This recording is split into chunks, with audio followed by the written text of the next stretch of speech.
Hello, hello, hello, ladies and gentlemen. Welcome to another edition of Faith Unaltered. I'm your host, David Russell, and I am joined by my good friend from Canada, Dale Glover. How you doing, Dale?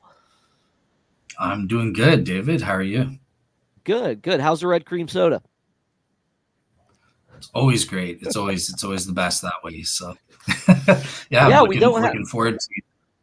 Oh, God. No, go ahead, buddy. I was looking forward to today. Yeah, just gonna say I'm looking forward to today's show. So, great to be a co-host to hear Ben's take here. So, yeah. Oh yeah, um, guys, we have a special guest tonight, and you've seen him before. And if you don't know him, then you haven't been watching the show, and probably aren't subbed. So might as well sub if you're here watching us now. But his name is Ben Watkins. He is the host of a Real Atheology. How you doing, Ben? Oh, you're on mute, bud. I'm doing well. Thanks for having me on. Yeah, man, it's always a pleasure. You're my fellow statesman. We're both Virginians here, so it's always good to have a fellow statesman on, as we say, right? Absolutely, a commonwealth. We're Yes, we're a right, we're a different breed. right, right. Some of us, I feel some like I'm people call being us a ganged up now. communist wealth.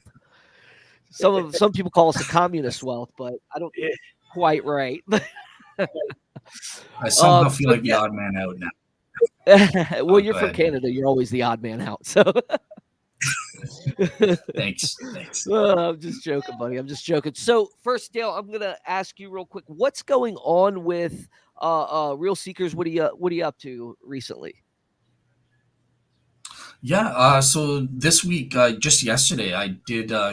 Well, actually, I posted two shows this week so far. So I posted a show on Eastern Orthodoxy and looking at the issue of the biblical canon and assessing their claims to see if are they warranted in telling which books are canonical or inspired and infallible or not. And just yesterday, I had Dr. Thomas McAvoy on the show. He's written a book called God the Geometer, and it's kind of exploring the relationship between science and theistic faith.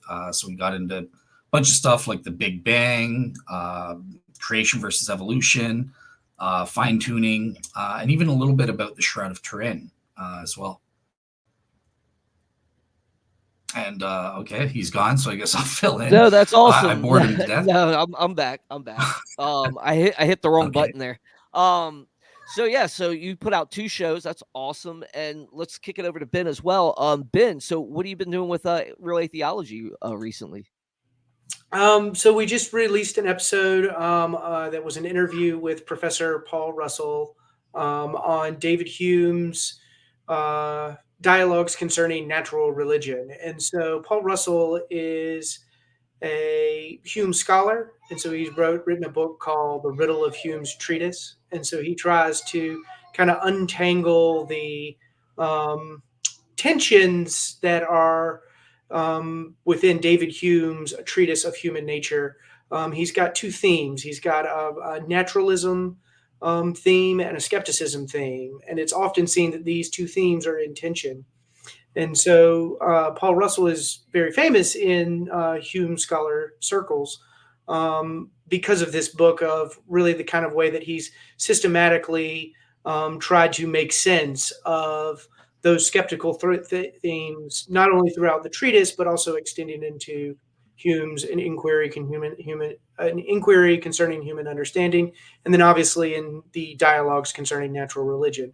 And so we just have a lot of fun talking about the dialogues. I've been thinking and writing seriously about the dialogues for about 10 years now. And so this episode was kind of a culmination of just all of that work that I've invested into thinking about David Hume's dialogues and why it's so important to understanding contemporary philosophy of religion today.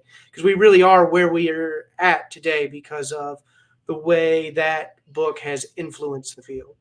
Right on. So, guys, this is not a typical Christian on Christian show.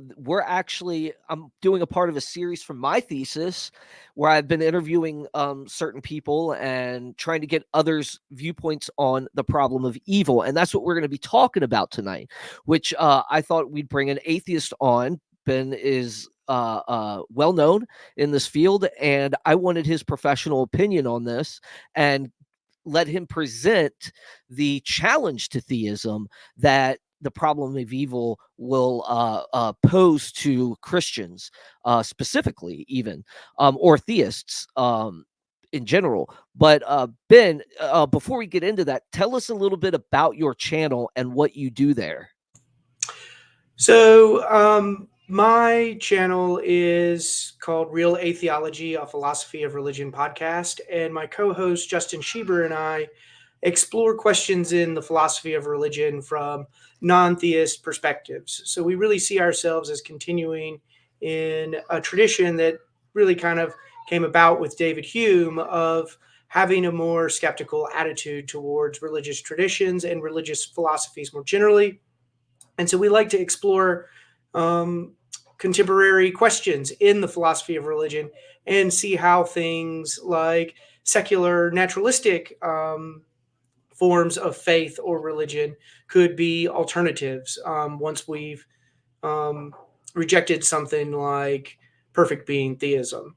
And so really we felt like there was a hole in the online atheist community in the sense that there wasn't any really serious scholarship being dedicated to understanding what it is naturalism and humanism can bring to the table, and how we can help not only people find the tools they need in their own journeys, but to help make progress and for the discussion for future inquiries in religious questions.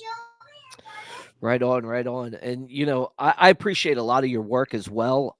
It does definitely bring a challenge to our theistic minds and us apologists that are out there trying to promote the faith, to actually get another opinion, and a well-reasoned one that actually puts the challenge up in front of us, and we're able to dialogue about it. That's what Faith Unaltered is about, is to dialogue about these type of things and to engage with not only the atheism, but the culture in general. We want to engage with like a lot of different people, and we also want to equip fellow believers to be able to defend their faith better, instead of looking at a meme maybe and going off that and thinking it's fact. But Ben, it's like I said, it's a pleasure. This guy's is a part of a series. uh um Again, we've already had Dr. Phil Carey on to talk about the history of the problem of evil from a Christian point of view, and how Christians have thought about the problem of evil throughout the years and stuff like that. And he took a more Augustinian approach, and you're able to hear that a couple weeks ago. Today, we're going to get into the atheist and what he thinks about it. What I'm going to try to do here is, in a few weeks, or maybe within the next month, is do a response to Ben's slides here and his presentation, and then bring him back on after I do that and have a discussion together and see how that turns out. So Ben, I already told him about it, and he's agreed to it. And Dale, he wants to be a part of it as well. So it's going to be a fun time. So guys, I'm going to give Ben the floor and let him give us his slides up, and go to town here.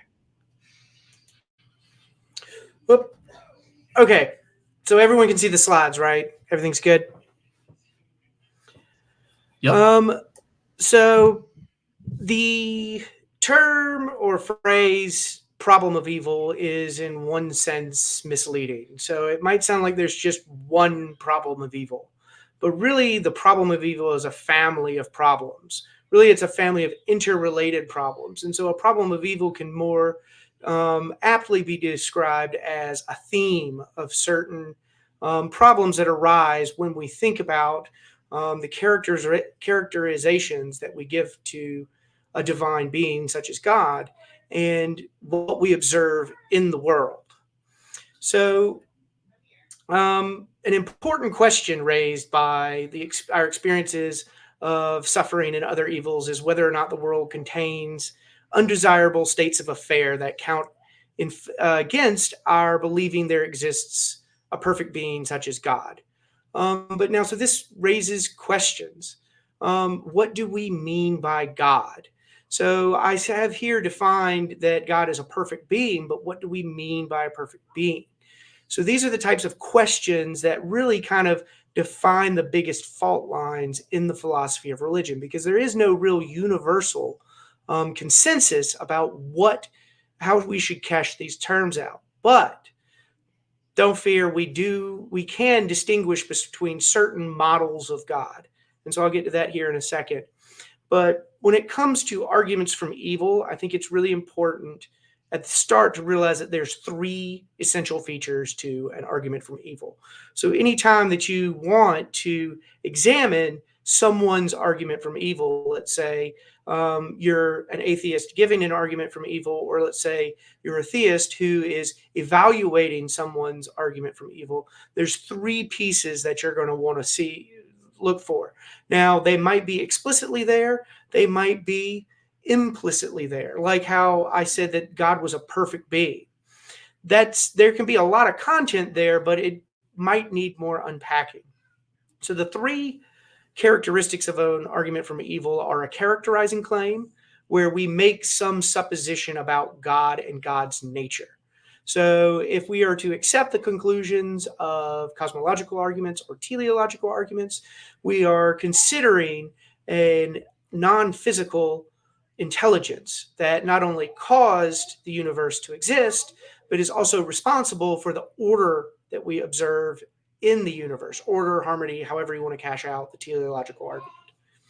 And so we have to supplant this model of God with additional claims about the content of God's character. Things like what God would desire, what God would believe, how God would achieve his ends.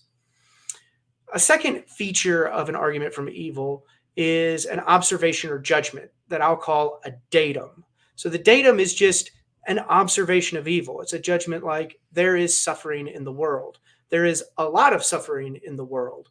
The suffering seems randomly distributed in the world. These are all datums in the sense that they're observations that we can all readily conceive. And the third piece of an argument from evil is the link. You have to somehow have some form of reasoning that links this datum with the characterizing claims that you've made about God. So I said earlier that we needed to be more precise if we're going to use terms like perfect being. So we can look to different models of God. So one model of God is monotheism, but this is a very thin concept of God. This conceives of God as a single disembodied mind that causally interacts with the physical world.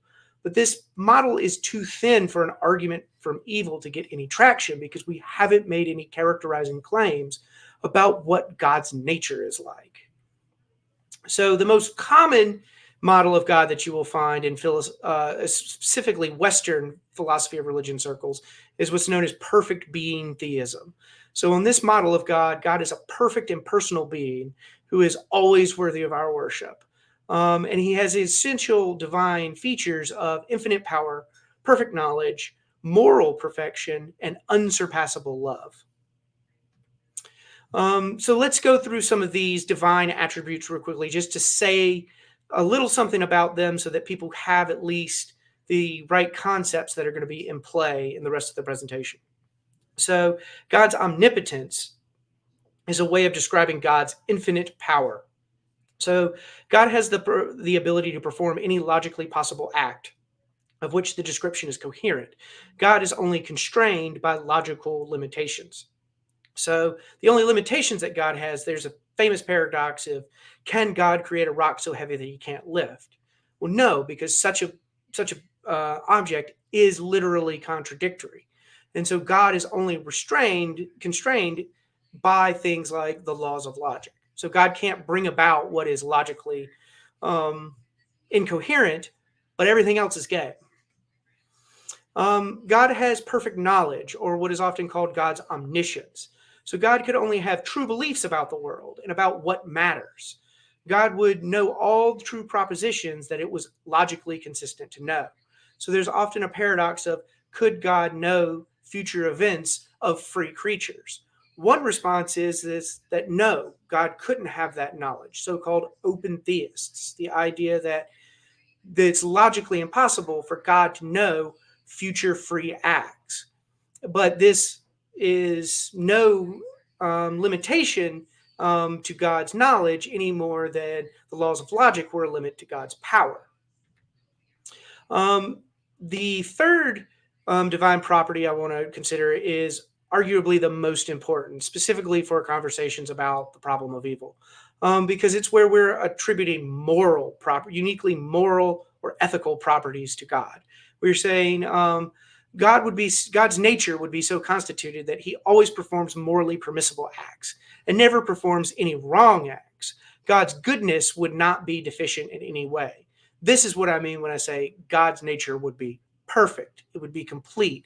It would be whole without any deficiency.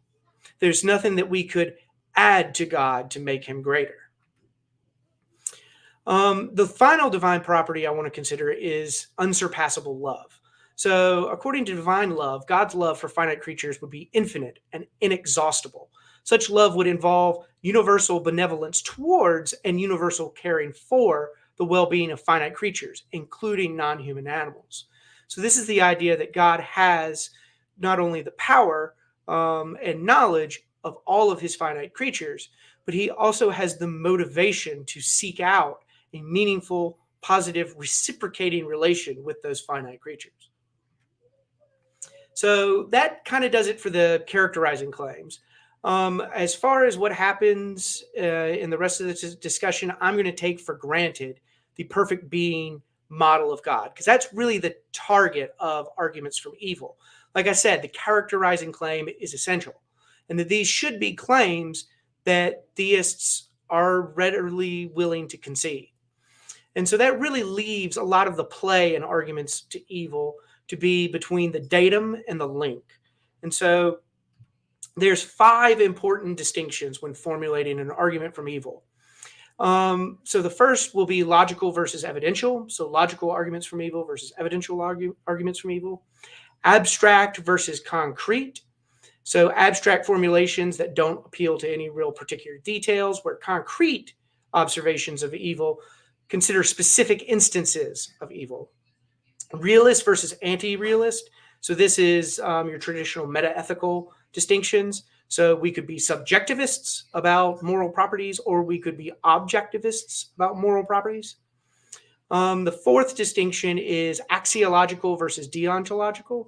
So we have to choose what terms, if we're going to use ethical terms to cash out our argument from evil, we need to know if those terms or if those concepts involve goodness and badness or rightness and wrongness. Which one do we give more priority to? Is the priority given to wrongness, where there's certain states of affairs that it would be wrong for God to allow, or is value given the priority? And so what matters is how things go. Did God create the best of all possible worlds? The final distinction is metaphysical versus epistemic.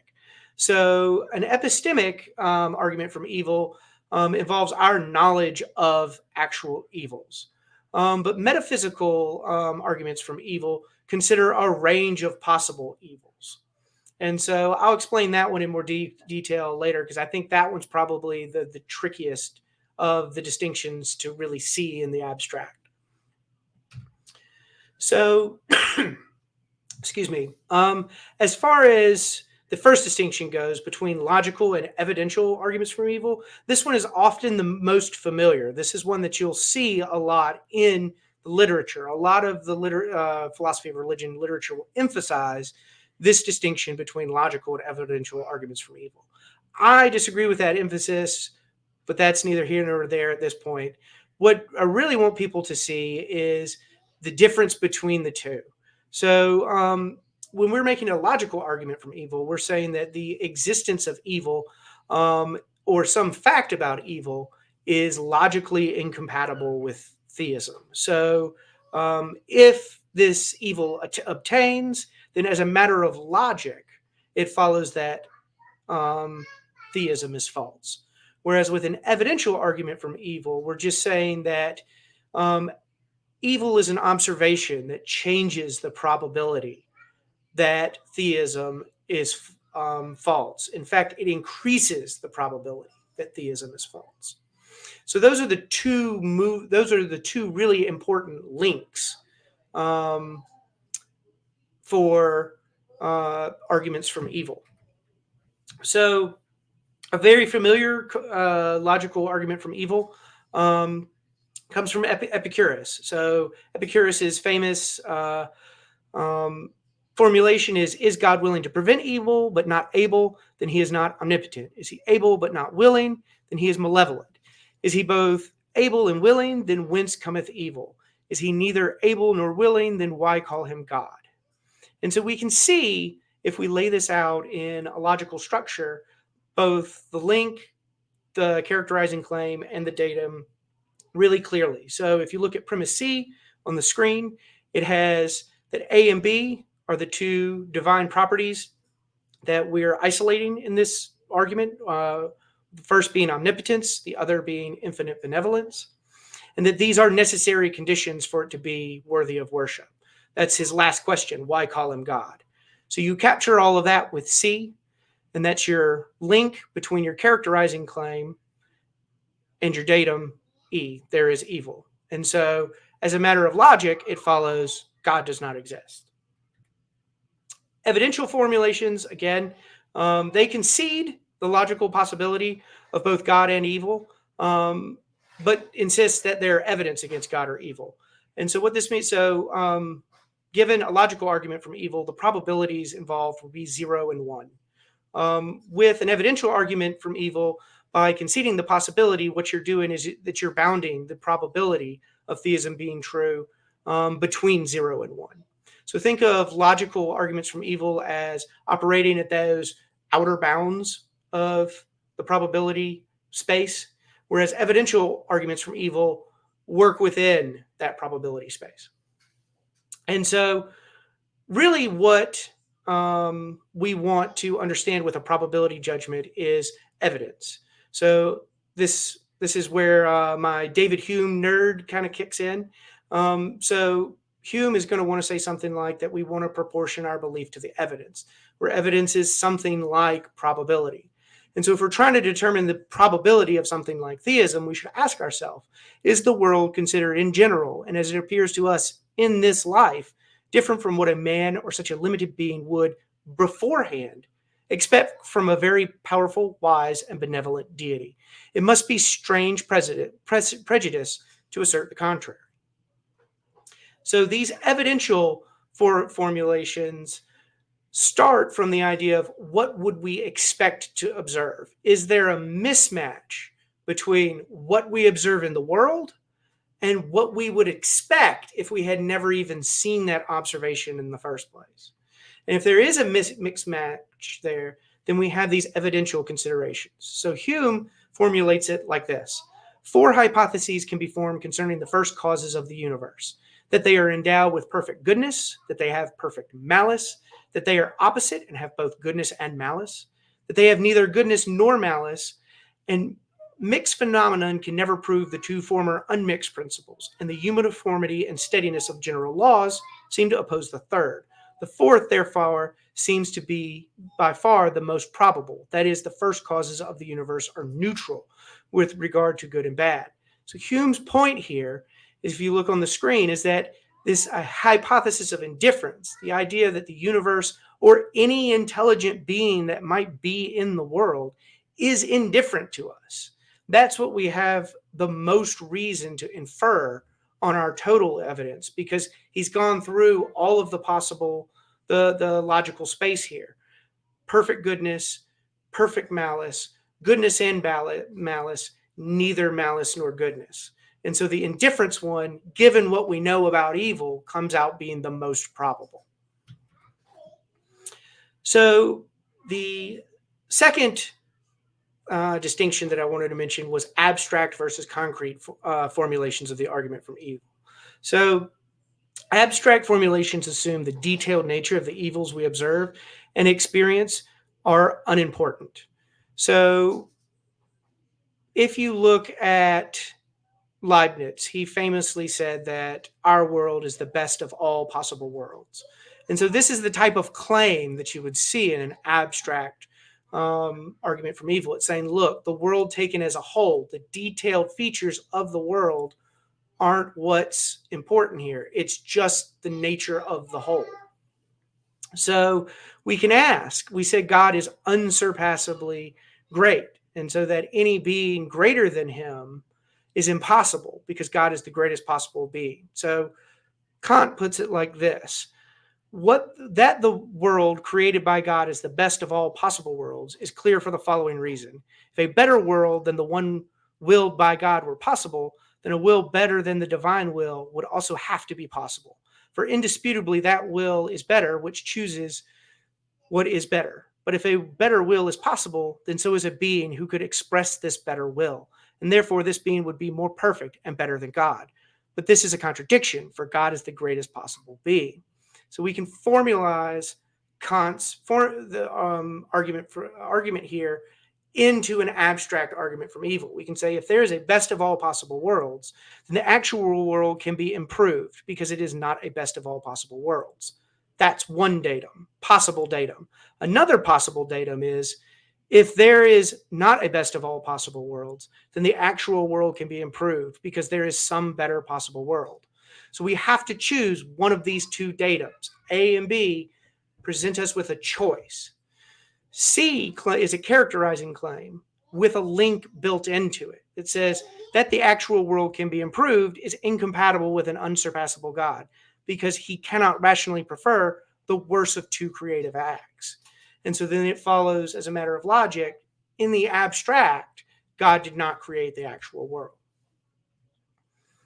Concrete formulations think that the detailed nature of evils do matter. We do have to say something about the particular facts of whatever it is we're observing. So Leibniz famously said this was the best of all possible worlds. Well, how did Voltaire try to refute that in Candide? He appealed to the Lisbon earthquake. And so it was that particular fact that the Lisbon earthquake happened on a Sunday while people are at church and killed a lot of innocent people. These particular facts were important to the datum as far as the logic of the argument. So a concrete formulation of a logical argument from evil would look like this. A perfect God eliminates all undeserved suffering it properly can. Non-human animals experience undeserved suffering by predation and disease. God can properly eliminate any undeserved non-human animal suffering. That's the link. So it would follow there is no perfect God.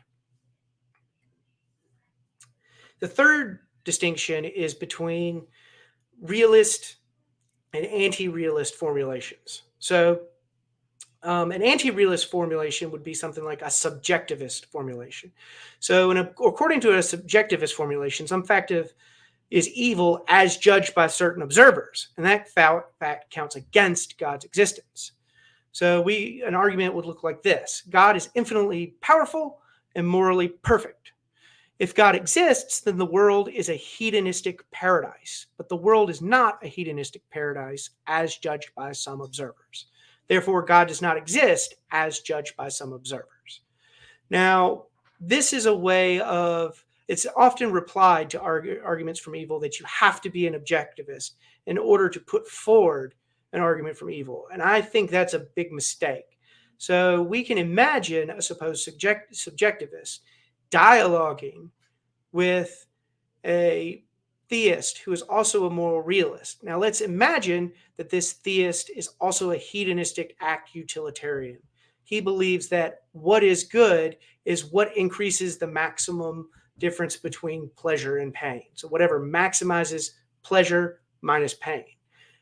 Well, you don't have to be an objectivist about morality in order to point out that this theist's beliefs are inconsistent, because the world is not a hedonistic paradise, even by the same judgments as the theist put it. The theist will quickly concede that the world is not a hedonistic paradise, but according to their beliefs, the theist beliefs, if they were a hedonistic act utilitarian, an ethical subjectivist could point to the tension between those beliefs. So an argument from evil can always be reformulated as an internal critique about inconsistency. There's another important point here too, is that every argument from evil can be cast entirely in non-moral terms. That's why I mentioned the divine property of love. We can say that God is loving. That's not a moral description. That's a psychological description of God. That's something about the way God behaves. He is loving. And then you can appeal as your datum suffering. And so the link can be how love is opposed to the suffering of someone loved. So the entire argument from evil can be run in entire non-moral terms. And so really you can sidestep the distinction between subjective and objective formulations. But so an objectivist formulation would look like this, where we just use standard normative moral terms that have an objective status. So we could say God is infinitely powerful and morally perfect. That's the characterizing claim. Infinite power and moral perfection are incompatible with unjustified evils. That's the link. And there are some unjustified evils. That's the datum. So therefore, God does not exist. So this is if you were to ask me, what is the standard form of the argument from evil? I would say this is in its most standard form, as far as a deductive argument from evil goes. This is the argument that I have in mind. When I reference the argument from evil, either in my writing or in my talk, this is the formulation that I have in mind. So I've introduced a new term here, though, an unjustified evil. I've been using the term evil throughout this discussion so far, but now I've said an unjustified evil. Now I've gotten to the point where I need to define some terms. We need to get more precise about what it is that we're talking about. What precisely is it that raises the problem for theism? And so if we're going to say evil as an answer to that question, we have to say, what does evil consist of? And so the claim I want to say is something intrinsically undesirable, something that we all have reason to want to avoid.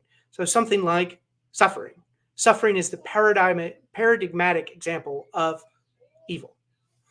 An unjustified evil is a state of affairs a being such as God would not be justified in allowing.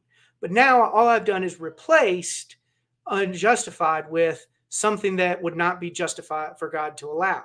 What does it mean for something to not be, that would not be justified for God to allow? So that's where we get the term inscrutable evils. So those are the types of evils that we can discern no God justifying reasons for God to permit or allow. Things like bone cancer in children. When we think about it really, really hard, we can't see any reason why God would allow these things. They don't seem to have any good benefits that outweigh the costs that come with them. So these are inscrutable evils. There's also two important types of evil that we can distinguish between: moral evils and natural evils. So moral evils are the evils that result from the decisions of agents, like finite human persons. So events like the Holocaust, those were not, caused by events in nature that were mindless chance processes. These were intentional acts of persons. Natural evils are evils that don't arise from the intentional decisions of agents. So they are things that do result from things like mindless chance processes, things like earthquakes or hurricanes, diseases, predation in the wild. The Lisbon earthquake that I mentioned earlier, this is an example of a natural evil. That's not because of the decisions of any person, but it's just the result of plate tectonics. So as far as unjustified evils, I said an evil that God would not be justified in allowing. But now we've got to cash out this concept of justified. We can do that in one of two different ways. We can give priority to value, or we can give priority to rightness and wrongness, what are all called deontological concepts. So the fourth distinction is between axiological and deontological terms. What are we giving to the priority to? So in an axiological argument from evil, we obviously give things like goodness and badness the moral priority. So The question that would arise is, can it be demonstrated, or is it likely, logical evidential distinction, a perfect being could have created some particular evil without losing some greater good or preventing some evil equally bad or worse? So you notice that the words good and bad appear in this. So this means that the basic principle that we're appealing to here has goodness and badness at its moral foundation. So an axiological moral principle would look like the intense suffering of morally innocent creatures is in an intrinsically bad state of affairs. So we can say God is an infinitely powerful and morally perfect characterizing claim. Some states of affairs is evil if an infinitely powerful or morally perfect God could have prevented it without losing some greater good or preventing some evil equally bad or worse. The suffering endured by morally innocent creatures could have been prevented by a perfect being without losing some greater good or preventing some evil equally bad or worse. So this is a formulation of William Rowe's famous example with a small fawn that dies in a forest fire and suffers in agonizing pain for several days before it finally dies. And so Rowe asks us, he goes, what greater good could this isolated fawn, who's obviously a morally innocent creature, what greater good could this possibly contribute to? And he thinks that it's just absurd to think that it could contribute in any meaningful way to some greater organic whole. An omnipotent God could almost certainly have achieved that organic whole without that young fawn's suffering.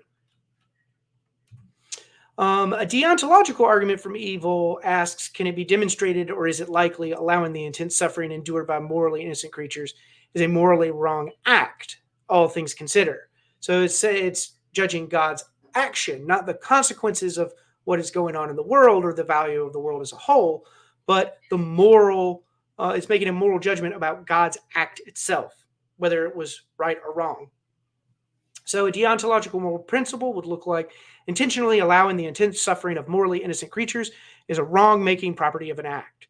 So think of Peter Singer's famous drowning child thought experiment here. You wander into the woods and you find a small child drowning in a shallow pond. And you think to yourself, you look around, you don't see anyone around. What should you do? Should you save this child or should you not? You have a nice new pair of leather shoes on. You don't want to muddy your shoes. Would it be wrong to just walk away from this child and let them drown so that you don't muddy your shoes? Most people would say yes. But then if you say that that's wrong, then it has to be because some moral principle is true. And that moral principle would look like this one. Intentionally allowing that child to drown would be a wrong-making property of that act. And that wrong-making property is not sufficiently counterbalanced by the inconvenience of you muddying your shoes.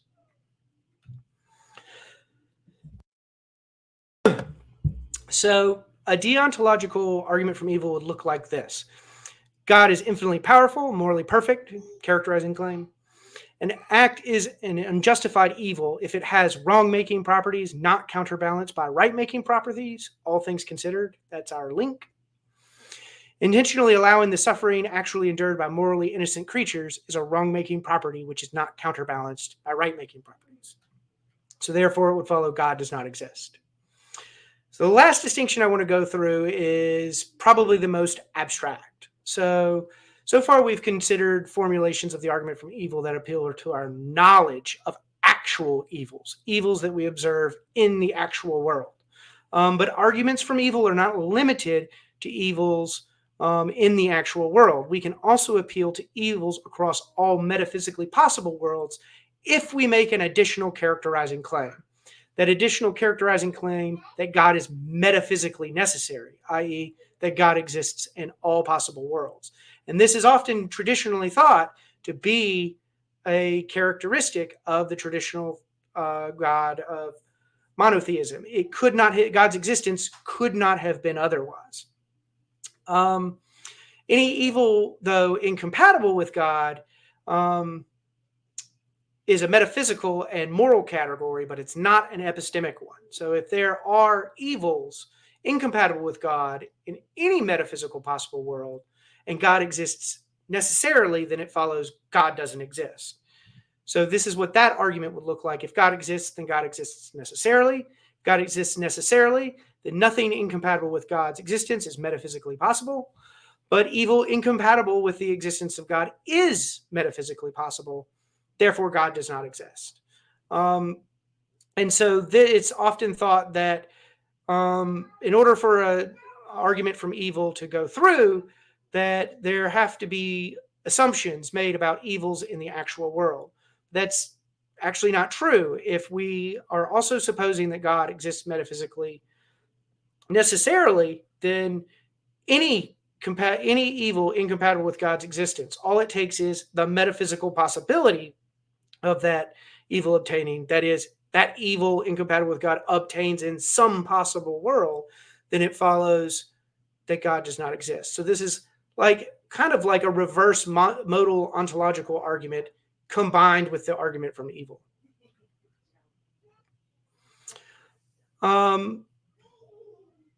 Not all of these distinctions matter equally, though. So I'm of the view that the subjectivist objectivist distinction is really not that helpful. I mentioned that earlier, but I also don't think that logical and evidential distinctions matter that much either. If some actual evil is unjustifiable in all possible worlds, then God's non-existence is necessary, and a logical argument from evil is sound. If some actual evil is unjustifiable in only some possible worlds, then God's non-existence is contingent, and an evidential argument from evil is sound. Either way, there would be a sound argument from evil and reason to doubt God's existence. Even if we deny the reality of evil, we still have a problem of missing good. And even if we are subjectivists about morality, the problem can be recast in non-moral terms. So it's not clear to me that either of these distinctions helps the theist avoid the problem, nor do I think either distinction helps the atheist make their case. I think these distinctions, in the last analysis, are largely irrelevant. Now, abstract and concrete and axiological and deontological distinctions, I think, matter much more. The detailed natures of evil will matter depending on what theodicy we are considering. That some evils are natural evils rather than moral evils is relevant to the free will and soul building defenses. What consequences and characters are good and bad, and what actions are right and wrong, form some of the deepest questions in moral philosophy. How we frame or respond to the problem of evil will depend on what we think matters most. What matters most might depend on what happens to us, but it might depend on how we respond to things that happen to us. These are all important decisions that are going to have really big effects on, one, how we formulate a problem from evil, or two, how we might respond to it. So responding to an argument from evil is often called theodicy. Theodicies are suppositions meant to resolve the logical or evidential tensions between God's existence on the one hand and the reality of evil on the other. And there are four, at least, historically important theodicies that I want to cover tonight. So the first is the privation theory of evil, the free will theodicy, the soul building theodicy, and skeptical theism. So according to the privation theory of evil does not actually have a positive existence in the world. It's not actually an ontological feature of the world. It is not a substance nor property, but rather the absence of a substance or property. It's specifically the absence of the property of good, or a privation of substance, form, and goodness. Everything that exists is good insofar as it exists, because goodness and being are convertible. So God is identical to or convertible with being itself. This is the classical theist model of God. And so that Augustine says this in The City of God, for evil has no positive nature, but the loss of good has received the name evil. So St. Augustine, in my mind, is the greatest Christian thinker to ever live, surpassing even Aquinas. I know some people will be aghast at that, but I really do think that he's one of the best thinkers that the Christian tradition has to offer. And you find Ben, I'm privation sorry. theory of I have evil to, right. Ben. Oh, sorry. I just have to interrupt. I'm sorry. When you said that, I'm the greatest Christian thinker here. So, Yeah. yeah, not Augustine. Yeah, right. No, clarification. Not from Canada. Sorry, I interrupted your flow, but go ahead. No, you're good. You're fine. I had to kiss my son goodnight anyway, so it was perfect timing. So, objections to the privation theory of evil. So, given privation evils, and God creates no evils, there's still a problem of why God allows privation evils. Why is there still this problem of the missing good? Why is it that? And so, really, all we've done is try to verbally resolve the problem of evil. And so, a lot of people aren't really satisfied with this as a solution to the problem of evil. And I think that's rightly so, because it actually just kind of defines the problem out of existence. Boethius, another major Christian thinker, I perceive that in nature, the fact that things are good is one thing, and that they are is another. And so this gets echoed by David Hume many hundreds of years later as the is-ought problem, the difference between is and ought. To say that something is good, something exists, is not to tell us anything about whether it is good or bad. Why? Because is and ought take up two non-overlapping domains. And another important objection is that if goodness and being are identical, then claiming something is good only states the trivial fact that this thing exists. So if I say that something is good, all I have said is that this exists. So if I say charity is good, the only fact that I could state is charity is charity. But that would be trivial. So in the end, all of our moral claims would just be trivial claims. And we can't use trivial claims to help us make good decisions or act rightly. And the last objection, I think, is really kind of the most decisive, is it's just not a plausible theory of evil in the first place. Because it seems like pain, depression, and dread are all positive features of the world, but are also evil. They're not an absence or the privation of some other theory. There's not something I could add to pain, depression, or dread to somehow make them good. If I were to do that, they wouldn't be pain, dread, or depression. The second theodicy I want to consider is the free will theodicy. So this is probably the most popular one I see online, at least, but that's an anecdotal judgment of mine. The idea is that God created a finite world of creatures for the purpose of meaningful relationship, but a necessary condition for such relationship is free will. Free will is such a great good that its value outweighs the bad consequences that result from finite creatures who abused their free will and create evil. God has neither the leeway freedom to eliminate evil because the greater good of free will entails evil, nor does God have the source freedom to prevent the free actions of finite creatures. Otherwise, those finite creatures would not really be free.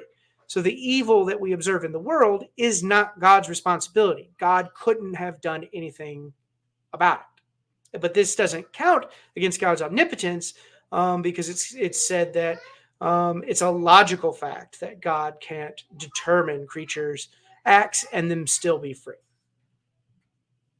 Objections to the free will theodicy. The first is that it explicitly assumes causal concerns incompatibilism about causal determinism and free will.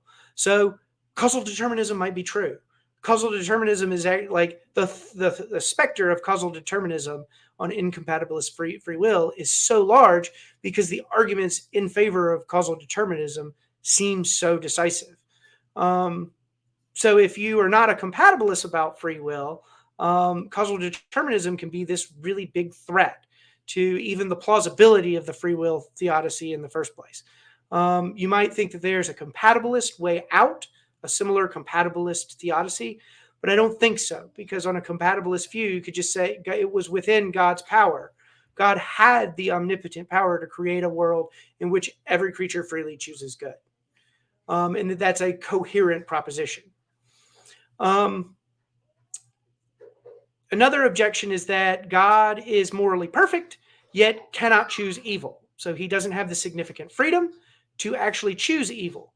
But if he's perfectly good, if it's a good-making, if he has all of the relevant good-making properties, why think the ability to choose evil is a great good if God lacks it? What's so great about free will? Why should we grant this assumption that free will is this great good that's worth allowing things like the Holocaust? Another potentially embarrassing point for Christians is their conception of heaven. So in heaven, it's said that there is no evil. Well, if there's no evil in heaven, are we free in heaven? Well, if we're not free in heaven, why think that free will is such a great good? If you can achieve no evil, and either with free will or without free will, why is free will so good in this life if it's not a problem or necessary in heaven? And the final objection, again, is probably the most widely cited as being decisive, is that free will might explain some moral evils, but it doesn't explain natural evils. So things like bone cancer in children or the events of the Lisbon earthquake, these are just things that we're not going to be able to plausibly attribute to the actions of finite creatures. The third theodicy is the soul-building theodicy. So this, I think, if any theodicy goes any real distance, it's this one. God designed the world to be a moral arena where people's significantly free choices, their consequences, and firsthand experiences of natural evils are necessary to develop moral and spiritual growth for a relationship with God. Our world is the best of all possible worlds, and what matters is how we respond to events in this lifetime rather than what happens to us in this lifetime. If we view evil as a problem because it seems unjustified, then that is because we mistakenly think the world should be more like a hedonistic paradise in this life.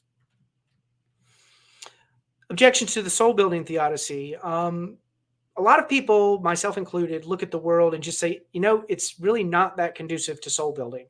A lot of people suffer unnecessarily. A lot of children suffer and don't have the opportunity to use it for soul building. Another objection is that people suffer horrendously. People suffer in positively soul-destroying ways, such that they come to believe that their life is, on the whole, not worth living.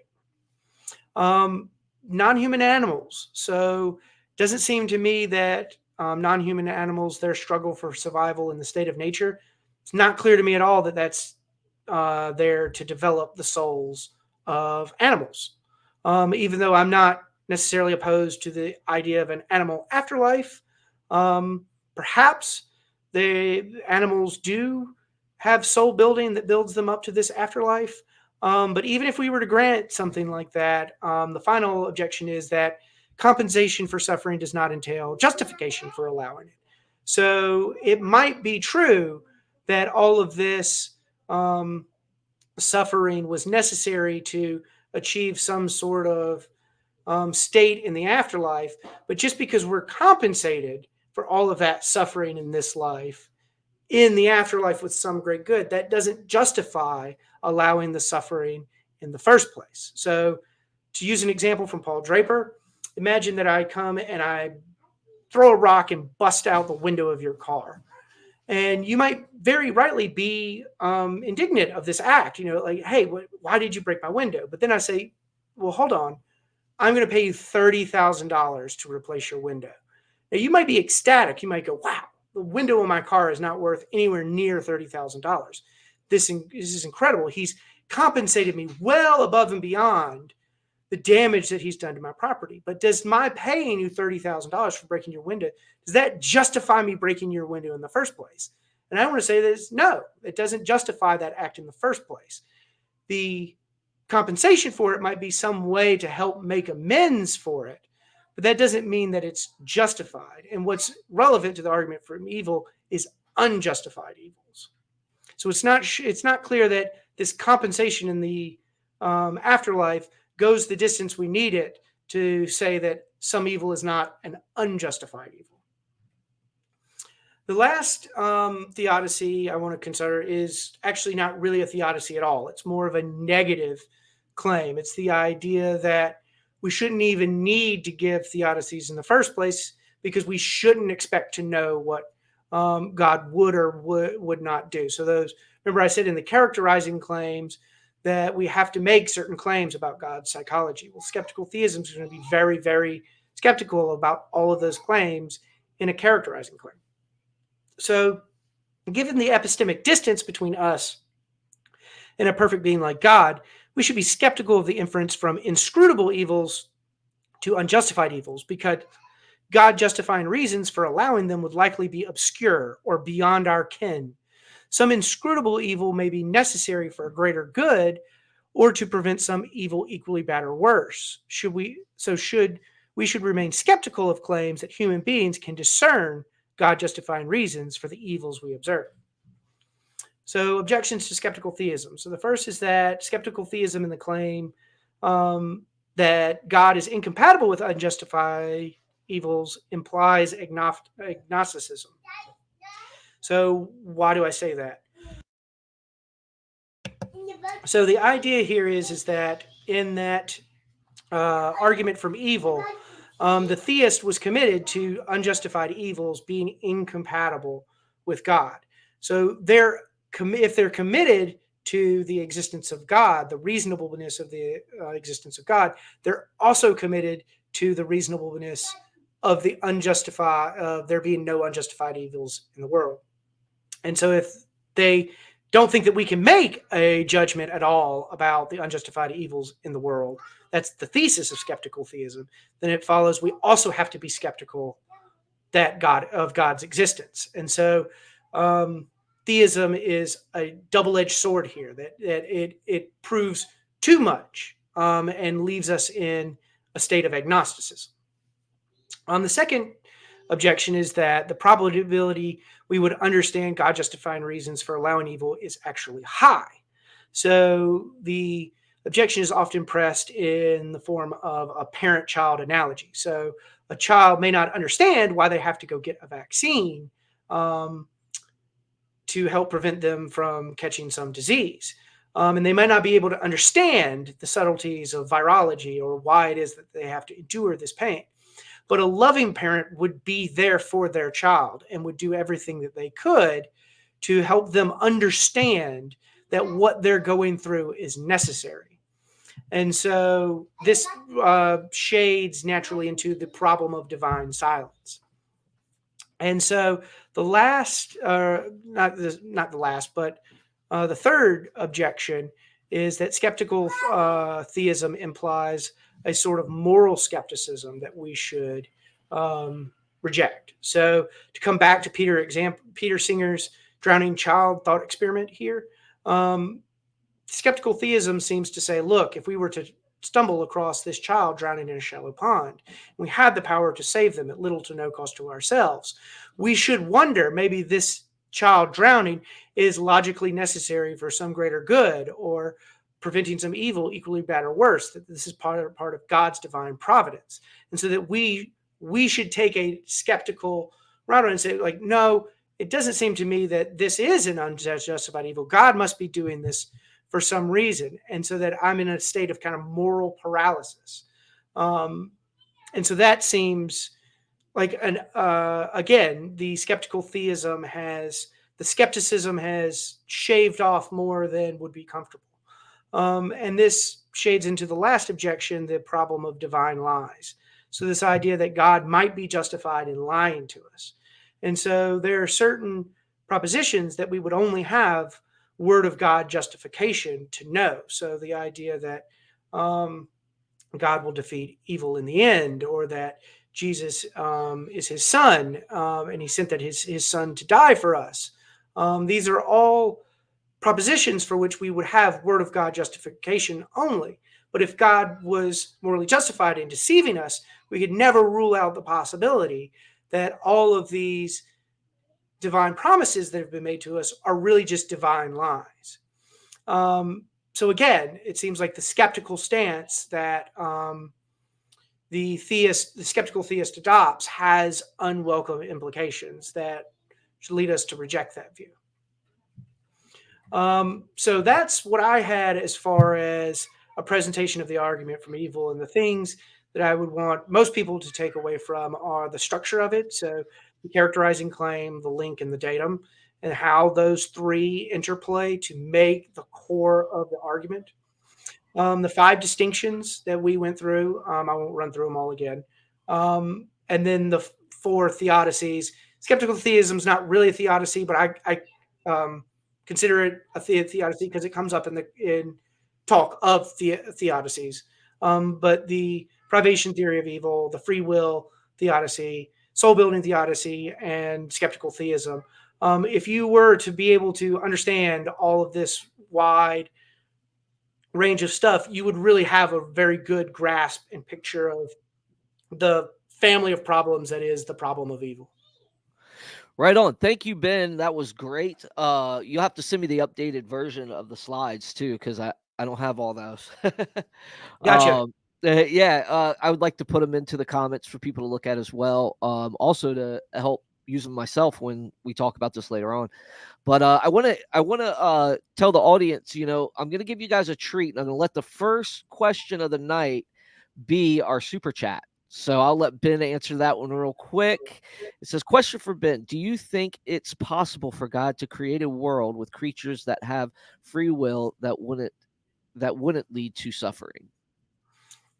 Yeah, so I do think that, but that's because of my views of free will too. So I'm what's called a compatibilist. So I think that freedom of the will is compatible with causal determinism. So the sense of free will that matters to things like our agency and our cognition and our moral responsibility, I think are compatible with causal determinism. But an implication of that is that God could have created finite creatures in such a way that they always freely chose to do good, and so that they never freely chose to do evil. And so that could be a world like heaven. So people ask, like, what would a world with free will look like with no evil? I think it would look like heaven. All right. So thank you for that, Ben. Real quick, I'm going to hand it over to Dale. He's been kind of quiet there for a while as well. Dale, you got any questions and clarifications that you want to ask Ben? So many. Yeah, I've got a full page of notes here. So yeah, but I'll limit it to, I guess, 3. Okay. So the first thing I wanted to ask about, so just in terms of the categorization, I noticed you kind of went over various theodicies. Now, one thing that might be helpful is what's the difference between a theodicy and a defense? Because I'll raise the Molinistic defeater as an undercutting defeater or defense where I don't have a burden of proof. What's the difference between a theodicy and a defense against the problem of evil?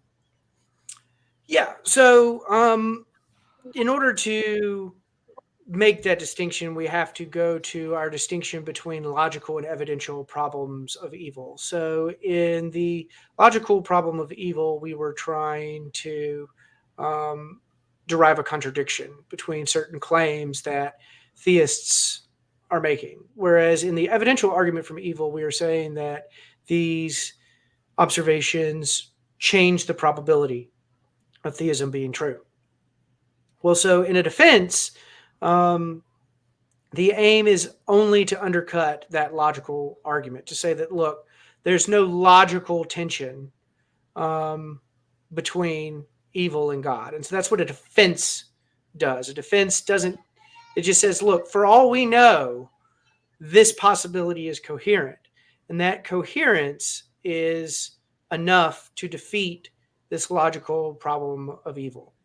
Now, I have my own qualms about that move, but that's essentially what you're trying to do, because in a theodicy, you're going to try to offer some sort of explanation that makes theism likely, given the fact that we know the evil is there. So these are auxiliary assumptions that we're not saying for all we know are true, but are saying are likely true.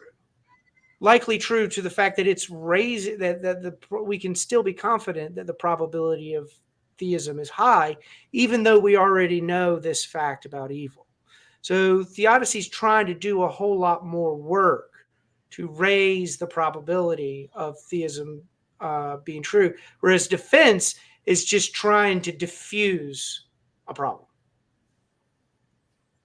Gotcha. Yeah, and the way I kind of understand it, would that make sense to say like what the theodicies carry with it a burden of proof on the defender, on the theist side, kind of thing, whereas a defense you could just raise it as kind of I would say more of a burden of proof. So the burden of proof for the defense is lighter because your standard is logical consistency, whereas the burden of justification for a theodicy is going to be much greater. You're not going to be able to get away with just internal consistency or logical conceivability or logical possibility. You're going to have to say more. You're going to have to say something that's probably true. Gotcha. Perfect. Okay. So my second question is, I just wanted to kind of get your take on a possible combination. So you mentioned there are axiological based problems of evil versus deontological. My own understanding, so I take both, right? So I think in terms of the grounding of morality, it's deontologically speaking, moral principles or rules are violated. What are they? They're God's, oh, bless you. They're God's values, right? So in some way, you can violate God's values. If you do something that's immoral, that's something that God disvalues. And that it's a wrong-making act because it hurts God. You're doing something he doesn't value type thing. And then on the teleological end, you can ask, well, why does he value this or disvalue that? And that's where we can say, well, because it leads to flourishing and, or whatever. So it leads to some kind of end that is valuable or something like that. Do you think there's like a way to kind of make a problem of evil that would address a combination like axiological and deontological aspects? So no. So it's not an either. It's not an or that like we have to choose between value or right and wrong. The idea behind this distinction is that we have to give priority to one of them. Is the right in the good or is the good in the right?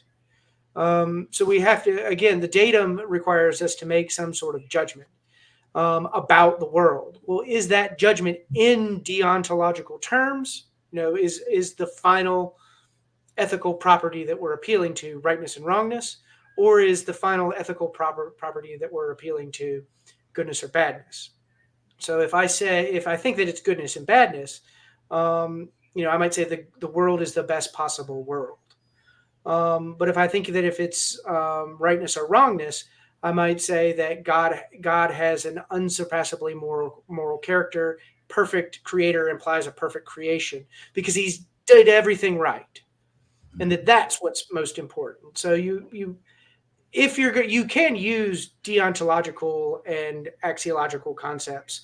We all do in moral discourse. It's not that one replaces the other, but we have to give some sort of moral priority to them because, again, we have this link between the characterizing claim and the datum, and that link is going to involve some sort of moral judgment. Is that moral judgment made about the value of something, or is it made about the rightness and wrongness of an act? Does that make sense? Yep. I hear what you're saying. So, all right, cool. So my last question before I hand it back to Mr. Russell there is, so one of the things you mentioned about, I think it was about with respect to the soul building theodicy, and you mentioned compensation does not justify an immoral. It doesn't entail justification. There's still a question of whether, if I've compensated something, does that justify my act? There's still a further question. That's the point. Okay, yeah, and I think that's where you gave the example of someone saying like, "Hey, I'll smash your window and I'll pay you $30,000," and you're like, "Yeah, go ahead," type deal, right? I was just wondering. So you just come along and you smash their window. You don't tell them about it like you do it as an act of vandalism. Okay. And then when they find out, they're like, "Dude, why did you break my window? Like, what the hell, man? Okay. And then Well, you're like, okay, look, I understand you're upset. Well, here, how about I give you $30,000? Well, that doesn't just, it's not clear to me. It certainly doesn't, it's not entailed by that compensation that my act of vandalism in the first place was justified. So the parallel here is God creates us, allows us some wrong act, but then is compensating for us that wrong act in the afterlife.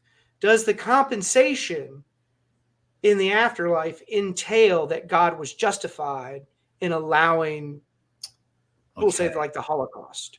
Like, if you say, okay, well, look, all the victims of the Holocaust will be compensated for all of that suffering that they experienced during the Holocaust.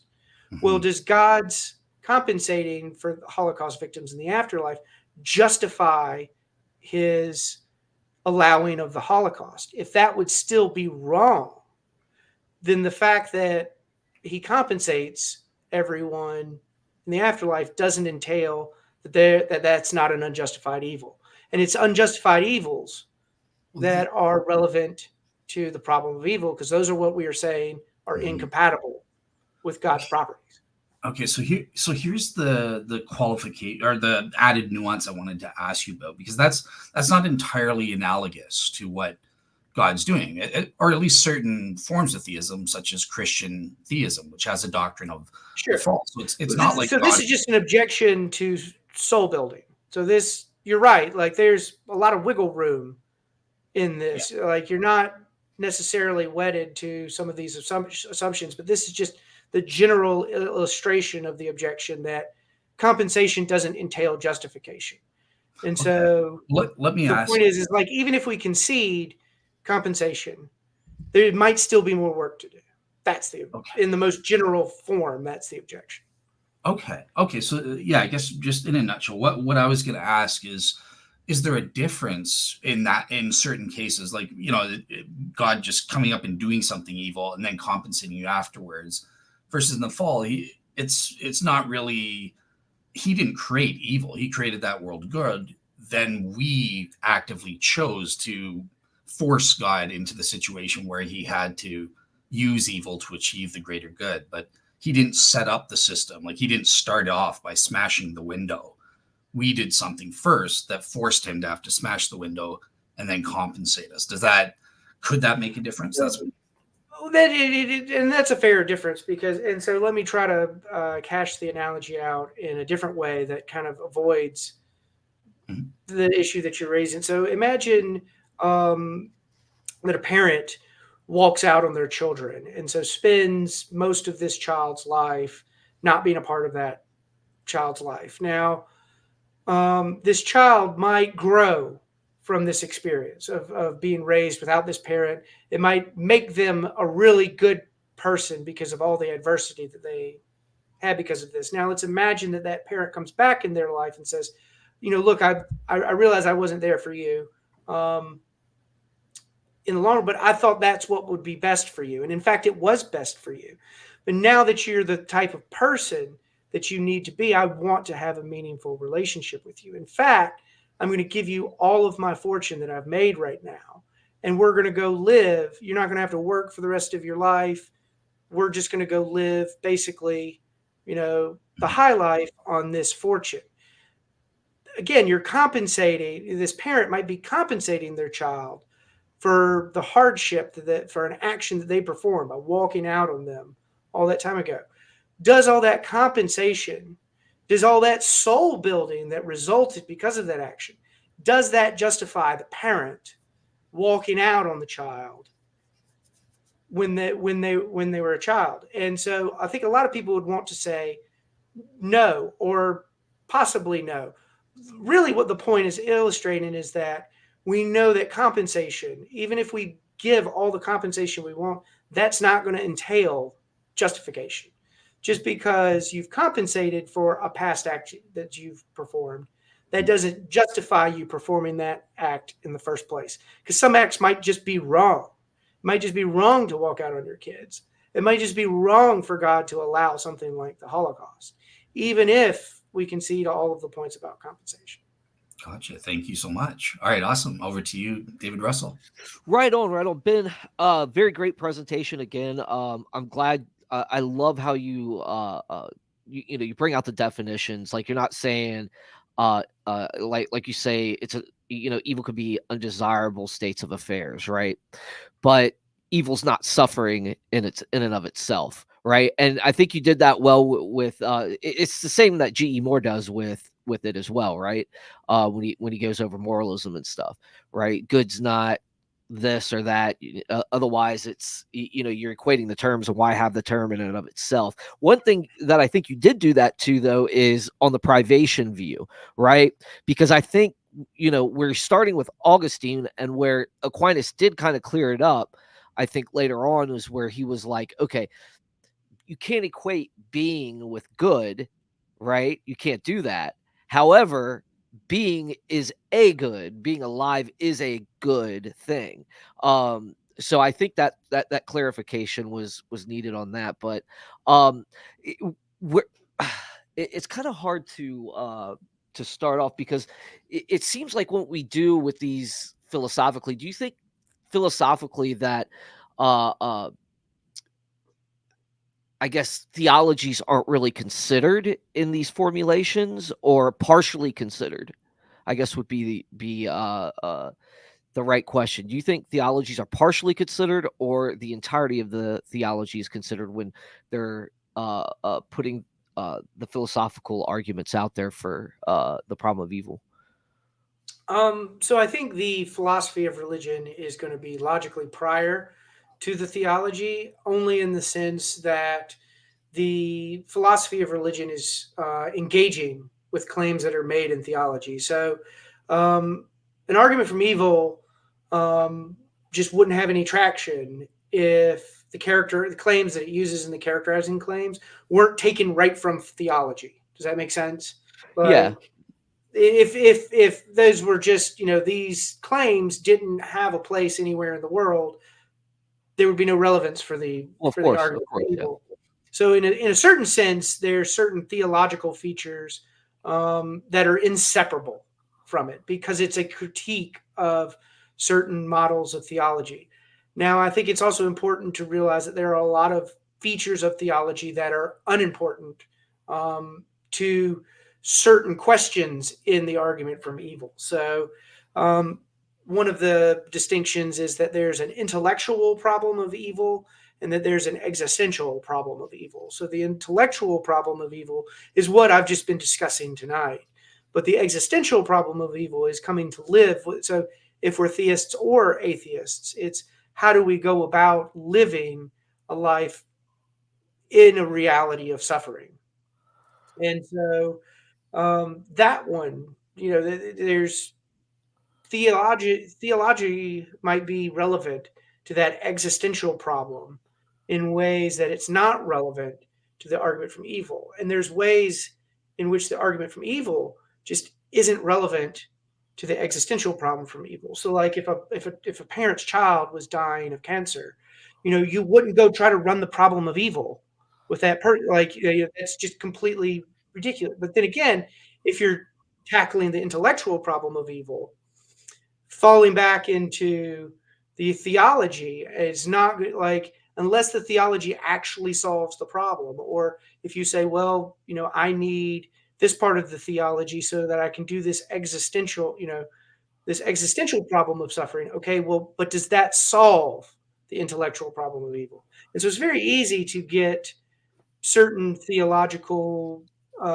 considerations tangled up, in a sense that certain considerations might be relevant to certain questions, but not others. And parsing out which those are is not only a difficult question in the philosophy of religion, it's a difficult question of theology. And so this is just, it's one of those topics where two really, really big abstract domains intersect. Right. Absolutely. And the logical space is rich in history, is rich in diversity, is rich in having its genius writers. Protestants and Catholics have had both their shares of great thinkers who really blurred the lines between philosophy and theology. I'm thinking a lot of Kant, a lot here. These were figures that Aquinas and Kant really are kind of the two that stand out in my mind of being these system builders that really blurred the lines between what was their theology and what was their philosophy. Right on. So my second question is more or less to the idea of the perfect being thesis, and do we kind of assume too much in that when we say something like, okay, God is infinitely, he's got infinite power, and then we kind of just go off on that, and we assume what that would entail for that God to do, right? And then perfect knowledge, then we go off that tangent, and then we put, I don't want to say tangent, but that idea, so to speak, and bless you. And we go off of that, and we assume what that would entail. But in fact, don't you think that some of these could buttress each other in some way, to where, like, okay, so if God's infinitely powerful, you know, he could do whatever he wants, basically, but perfect knowledge would prevent him from doing everything we want. And do we need to consider that maybe there's something there that we're not considering, and that's why we live in the world we live in? So I think it's really important for there to always be two divine properties under consideration in the argument from evil. So I listed four today: omnipotence, omniscience, omnibenevolence, and perfect love. Um, I think that omniscience actually follows from omnipotence. So if something has all power, it has the power to know everything. Right. And if something is morally perfect and love is a moral virtue, well, then it has love to its ultimate degree. So really, the love is subordinate to the moral perfection, and perfect knowledge is subordinate to perfect power. So I think these are the two indispensable divine properties if you're going to run an argument from evil, because you have to say that it was within God's ability to prevent unjustified evils. So there's some datum that God could have done something about. It was within God's leeway, freedom to do something about. Have to say something about his power. And because God is personal, and what separates him from an indifferent universe is that he has to be motivated to do something about the datum. Your link has to connect God's motivation with that datum. And so the only way to do that is to make suppositions about God's moral perfection. We have to say, and so the thought here is that God has power and goodness to an infinite degree. Why an infinite degree? Well, because if it was finite, we'd have to explain why he has this amount of power and goodness rather than some other amount of power or goodness.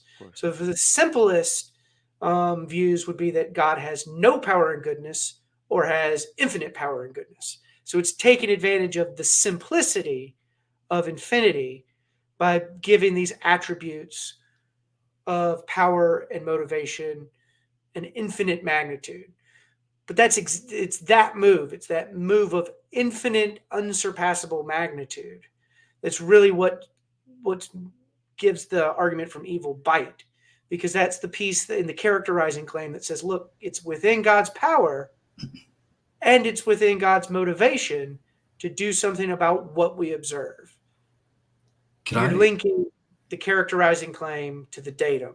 That's the argument. Those are the pieces. And so if you don't have the two characterizing features of the characterizing claim, if you don't have omnipotence and omnibenevolence, moral perfection, then you don't have any more. You could say, like, well, it wasn't within God's power to do something about this.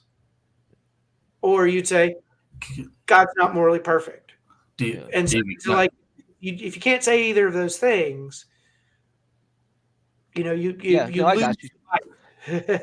Yeah, of course. And I think that's where it does kind of lose bite for me, is because I think there's a lot of underlying circumstances that would prevent him from, being doing something in a certain situation because he knows that certain situation will produce a better outcome, or the outcome that would be able, or I guess a telos, an ending point So that would you be said desired. underlying features. Is that what you said? There's underlying features. I want to say features, but like underlying knowledge that he would have of, like, that would bring that would make his I guess attributes be known more, or uh, uh I mean, So I I would think try to use features an is a example perfectly of it, fine. right? Yeah, I think Okay, good. features is a fine term. Yeah, I'm coming back to Dale's question earlier about the Yeah, difference between a theodicy and a defense. right, So the defense is going to want to say, look, this feature, this underlying feature, is just possible, right. and then that would diffuse a problem. Whereas Yeah, the theodicy is going to say, look, there is this underlying feature. and This that's what I was underlying getting at. Yeah, Yeah, so the theodicy absolutely. is going to try to make that underlying feature more probable, and that Right, it, and and so it would that's be I like, don't. so. Yeah, Go and ahead. that's what I'm talking about. Like when I'm questioning you on this, is because in my theodicy, the theodicy I'm working towards is like all these things. There is these underlying features theologically of why these things happen. And then there's obviously different categories that you probably wouldn't agree with me, and a lot of philosophers don't agree with. I don't think there's a such thing as natural evil. I don't think there's a tsunamis are a bad thing. I think people dying are a bad thing, because I don't think that was what the purpose of humans were supposed to be. Animals, I think, are in a different category, and they're supposed to die. They're supposed to replenish the earth that way and provide for the resources of the earth and stuff like that. And that's where I would say, like, things like unsurpassable love kind of come into, okay, well, there's still a hierarchy when it comes to this love, because the theology will tell us we're the apple of God's eye, right? Where the animals were meant for us to eat. I'm gonna throw out the young earthers here because I think we all think that's ridiculous, right? But I'm not gonna discount it. Of course, Dale was like telling me, yeah, you're still gonna have to answer them. And I even talked to him about it. But the fact that, like, the resurrected Jesus cooked fish, right? And ate fish with his disciples and provided fish to the masses in the feeding of the 5,000. All those are, like, things I'm contemplating and searching through to be able to say, hey, look, there is a hierarchy of these things, but I do want to give it to Dale. I'll end up rambling, and me and you will end up engaging on stuff. But Dale, go ahead. I know you wanted to jump in there. Yeah, no, it was just a very quick thing on the characterizing claims, because I think I agreed 100%, 99% with Ben's characterizations of God's Yeah. qualities. The Yeah, only so do thing, I. the only thing I had one question on was about the loving aspect, and I forget how you worded it. My notes just say you mentioned something about God relates to animals and to humans, and my question was kind of like, well, what if animals are there for the sake of humans to bring it, and they, by engaging with humans, that allows them to relate to God. So it's not God has to love or relate to animals. They're just an instrument for getting humans to the point to relate to God. Something like that. Again, I can't remember how you worded it on your slide there, but yeah. Does that Yeah, make sense? yeah. So what I said is that God's perfect love would imply a universal benevolence towards and universal caring for all finite creatures. So I am think that one of the datums that we can appeal to is the fact that non-human animals suffer, and that non-human animal suffering is morally relevant, and so that God allowing that much pain and suffering to the world through the process of biological evolution has a moral worth to it, and that it's a largely negative moral worth. There is good in it, don't get me wrong. Like, there's the conscious experiences of goodness, or of pleasure and of happiness, that non-human animals experience is certainly good. There's also a massive amount of non-human animal pain. And so this is just the problem of animal pain. One way to avoid this is to kind of take the Descartes route and just seeing that, animals are sort of like automata in that they are tools for us. They're things, they are objects in the world that we can use to achieve our ends, and that they don't have any moral significance to our lives. And so I'm not inclined to go down that route. I think that Me animals. neither, by the way. Yeah. Yeah, no, but it is a move. Like, it's a legitimate move in Exactly. the philosophy of religion, is to Of just course. deny a moral status to animals.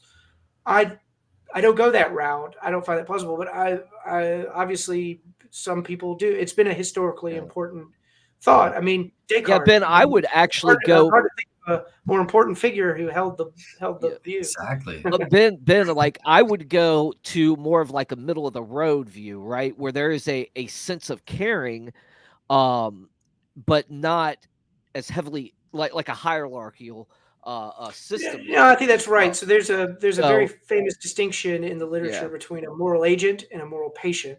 And right, so yeah, a moral agent is a being that has moral responsibilities, that can respond to reasons in the world and act for those reasons. Whereas a moral patient, it doesn't have moral obligations. They can't appreciate moral reasons, but they can be the benefactor of a moral obligation. So, like, babies are very clearly moral patients, but they're not moral agents. We don't hold children, very small children, morally responsible for their actions, because they're just not moral agents. until they start It's biting. yeah. No.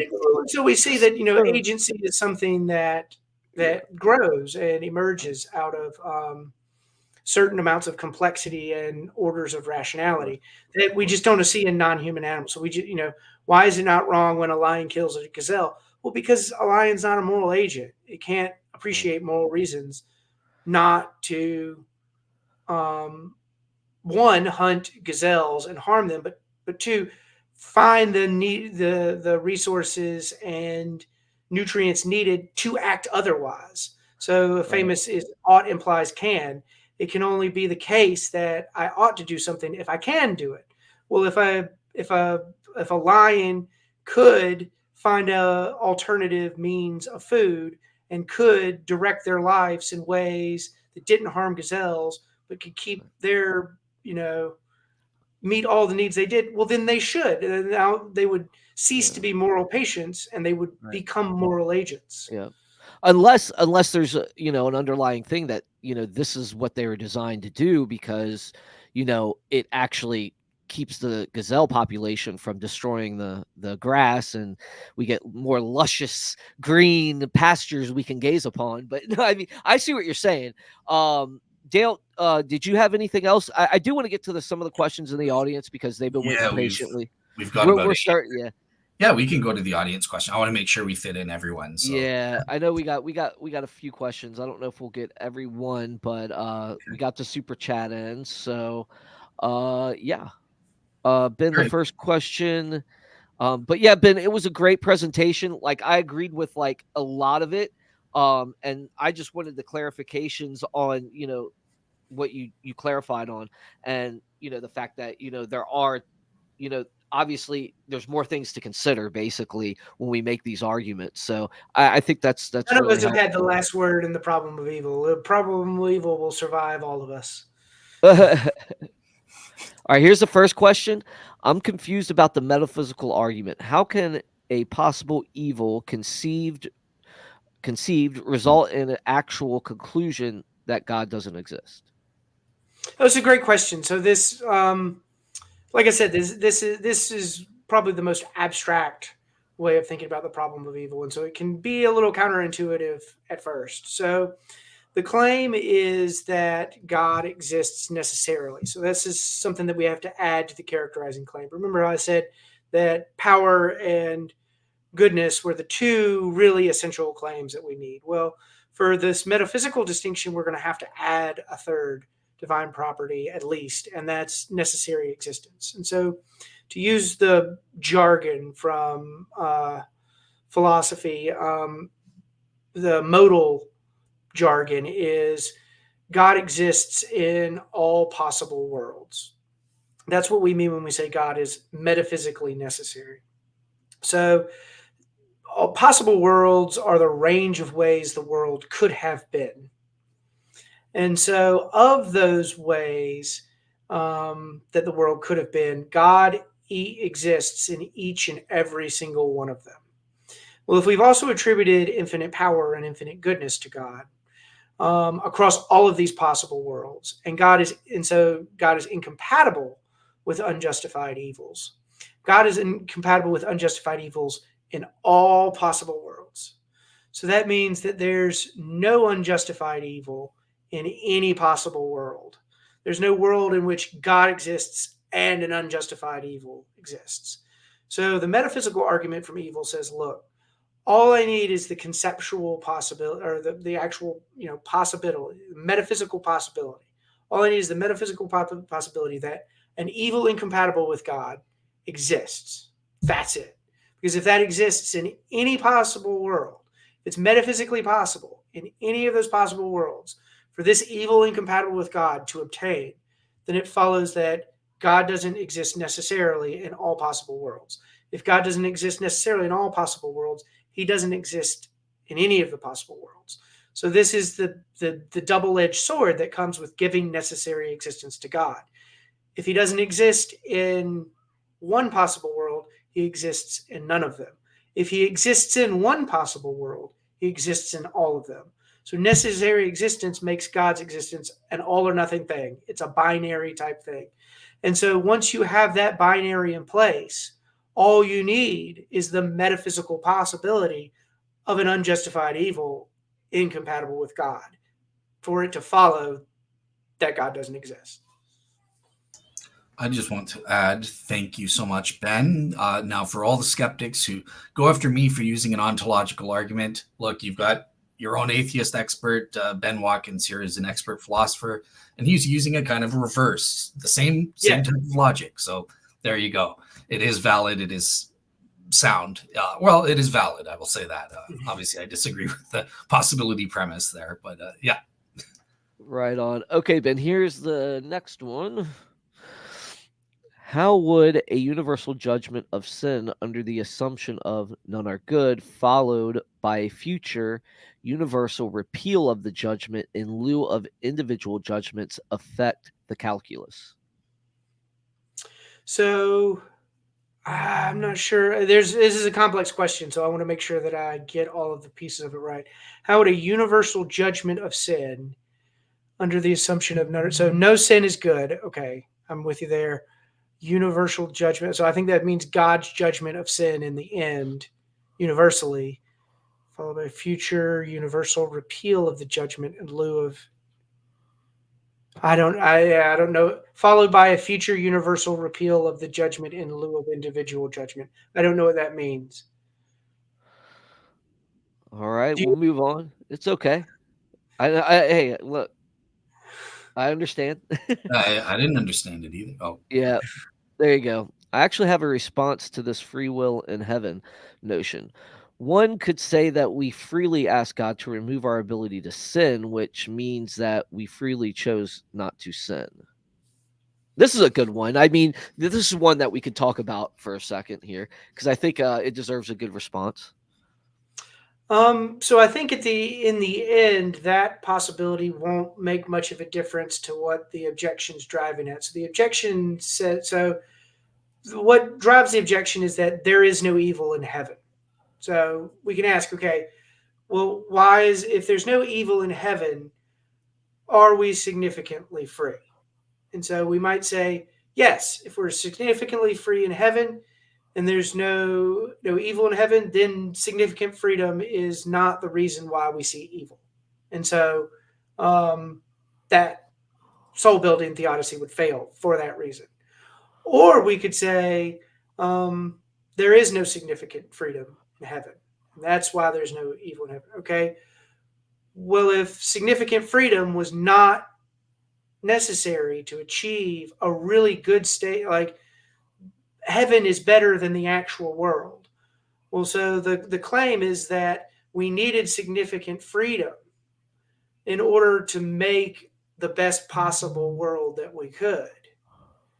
Well, if that's not true, if there's a possible world like heaven, if it's metaphysically possible for us to achieve those ends, those really great goods without significant freedom, then the soul building theodicy fails for that reason. So, but an important point of this objection is that it only works for people who believe in heaven. So we, in the characterizing claim, only made a claim about God's goodness and God's power, but we haven't added on heaven as some auxiliary hypothesis or some entailment of theism. So it's a perfectly legitimate move for the theist to say that they're not appealing to heaven, and that concept of heaven isn't an auxiliary assumption that need worry their soul building theodicy. So you can this response only works to someone who's already a committed Christian or Muslim or Jew or any other Western religious tradition that has this conception of an afterlife with no suffering in it. Right. I also think that we will have free will in heaven. I believe it's going to be more of a progressional state where we've went through this life through our actions and our basically ticket to heaven. We get to the state like C.S. Lewis describes in The Great Divorce, where we don't choose to sin. We don't do that anymore. The potential, I think, will always be there, but the actuality of it won't. Oh, he's gonna sneeze again. No. Sorry, guys. I have my dryer broke, and so I got a new heater element for it, and so I went in and replaced it today and did all the vacuuming of all the dust, and I've just been, man, it's wrecked me. Dude, it will, dude. I have to clean my basement a lot because I got 2 dogs down here, and if I don't have the air purifier on, it just gets so dusty. Oh man, It's so dusty. well, we have 6 cats, and so yeah, the pet danger is real around here. I got 3 dogs and a cat, so Zoo, you're like me. Zoo. Yeah, dude. Bro, I would have a rescue if I had enough land. I love animals, bud. But yeah, man, I'm gonna leave it there. I think you answered enough. We've had you on here for a while. It was a great time as always, and I'm really looking forward to like presenting my theodicy to you to see if I cover a lot of these bases, and you can critique me if you'd like as well, and tell me what areas that maybe I can improve on. That's one of the things I want to bring you back on for, so we can go over it. So, but yeah, I appreciate it. Dale, do you have any more for Ben here? Questions? Yeah, anything. Yeah. Yeah, I guess like I don't know how we're doing for time and stuff like that. We're getting close. I'm sure we're about 1:45 in. So okay, so I'll make them quick ones. Okay, so one you mentioned about unjustified evils, and an example of that were inscrutable evils were unjustified because we can't scrutinize like what is or no. Not quite. So there's a difference between unjustified evils and inscrutable evils. So unjustified evils are evils that God would not be justified in allowing, but an inscrutable evil is one that we just can't discern a God justifying reason for God to allow it. So a lot of people will infer unjustified evils from inscrutable evils. Yeah. And that's the move specifically that skeptical theism is trying to block. So the example was William Rowe's fawn that dies in a forest fire and languishes for several days before it dies. And so we can ask, like, is this an unjustified evil? What could the God justifying reason be for allowing this sort of evil? And so we would say that's an inscrutable evil. We can't discern what the God, and so, but there is a movement from we can't discern any God justifying reason for allowing this evil to this is actually an unjustified evil. So that's what my question wanted to be about, especially with that example that you give, because couldn't it be that we do know enough? We have sufficient scrutable knowledge that there are cause and effect relationships, even with that deer out in the middle of nowhere. Look, bugs are going to start eating that thing. Maybe a bunch of worms are going to start eating that, and then they're going to be exposed. And the the birds are going to see them. They're going to fly and try to eat the worms. And maybe along the way, one of them takes a dump and that lands on Albert Einstein's head and he gets upset. And because of that, he was about to be saved with a street preacher, but he tells him to get lost. And because of that, he never becomes a Christian. Like that, we can always play those kinds of scenarios. So like, couldn't we say, well, we do know enough to know that we have finite knowledge about all of these cause and effect relationships. And we know that things, like the butterfly effect is a thing and stuff like that. Wouldn't that be enough to kind of justify that? Yeah, we can have faith that in the skeptical theism defense, that there are cause and effect relationships way beyond us, especially going into the future and stuff. Well, so the first thing I want to point out is that all of the examples that you gave of good things that could come from the deer, sustaining certain insect or avian species, or a butterfly effect where there's causal connections between the body of this fawn and really good events in the future, maybe involving Albert Einstein or some sort of conversion. And I'm willing to concede all of that. But the question is the pain and suffering of the fawn? Was the pain and suffering that the fawn experienced logically necessary for any of that?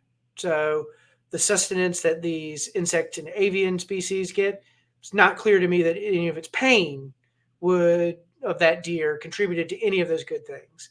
When we think about the butterfly effect of the causal effects into distant future, it's not clear to me that any of the pain, the conscious pain the animal suffered, the morally relevant feature, was logically necessary for it. And so that's the part of it that I think is inscrutable, because it just seems like, look, this just seems entirely gratuitous. This seems unnecessary. This seems like something that God could have all these really, really great ends that you're achieving, but he would also have the power to achieve those ends using means that were not so inevitably cruel and involve so much pain.